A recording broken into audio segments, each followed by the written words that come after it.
Hey, it's Thursday and here's your weekly Cyber Snapshot. This week, a phishing kit you can rent by the month, a global campaign hijacking small business websites, and more. Let's go.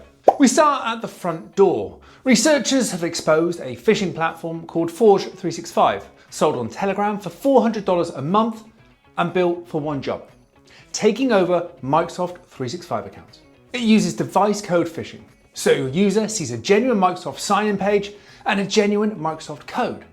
That code just happens to authorize the attacker's session. AI writes the lure emails, and once they're in, a browser extension refreshes their cookies, which means changing the password may not actually get them out.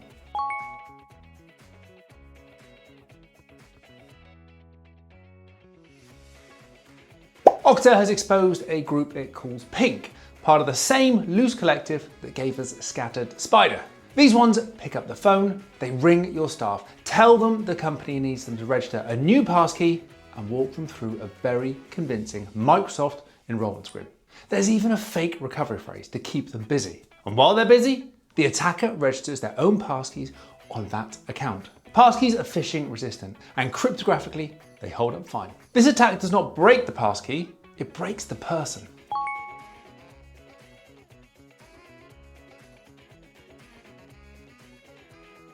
Australia's Cyber Security Centre has warned of a global campaign scanning for vulnerable content management systems and planting web shells.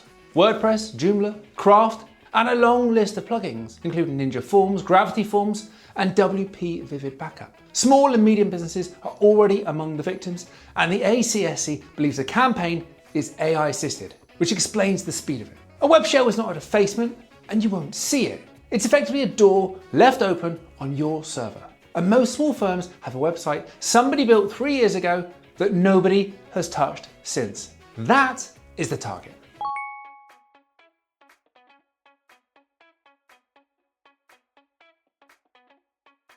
Pentera have shown us how to turn Claude into a backdoor, compromise the account, then poison the personal preferences, the box where you tell it how you like it to work. That syncs to the desktop app. Next time it opens, it checks what tools are available. If it finds one that can run commands, it runs them in the background while chatting away to you as normal.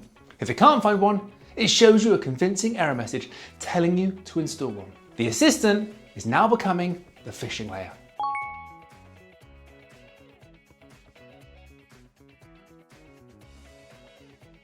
And finally, out to the edge. 13 countries issued a joint advisory this week about Russian FSB Center 16. And on the same day, the UK sanctioned 24 individuals and entities. Now you might be thinking this has nothing to do with you, but look at how they get in. They scan for routers with default or weak passwords. They exploit Cisco Smart Install, a feature most organizations never switched off. And 2 of the flaws they're using date back to 2018 and 2008. This isn't spycraft, it's the forgotten router sat in the corner of the office.